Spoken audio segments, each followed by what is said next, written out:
মানুষের জীবনে সফলতা কখন আসে? ১. যখন সে নিজের লক্ষ্য পরিষ্কার করে ফেলে। যার লক্ষ্য অস্পষ্ট তার সফলতাও দেরিতে আসে। স্পষ্ট লক্ষ্য সমান স্পষ্ট পথ।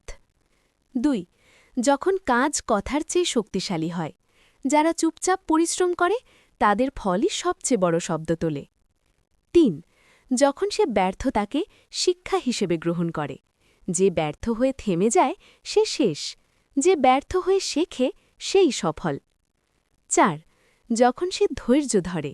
সফলতা তাড়াহুড়ো পছন্দ করে না, ধৈর্য হল সফলতার সবচেয়ে শক্তিশালী অস্ত্র। ৫. যখন সে নিজের ওপর বিশ্বাস রাখে। নিজেকে ছোট ভাবলে বড় কিছু পাওয়া যায় না, বিশ্বাস গুণ প্রচেষ্টা সমান সফলতা। ৬. যখন সে অন্যদের সন্তুষ্ট করার জীবন ছাড়ে। নিজের জন্য কাজ করা মানুষই শেষ পর্যন্ত জেতে।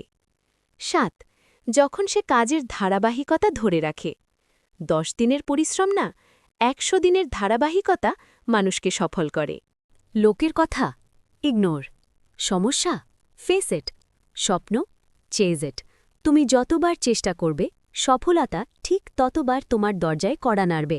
মনে রাখো, জেতে সেই যে লড়াইটা শেষ পর্যন্ত চালিয়ে যায়।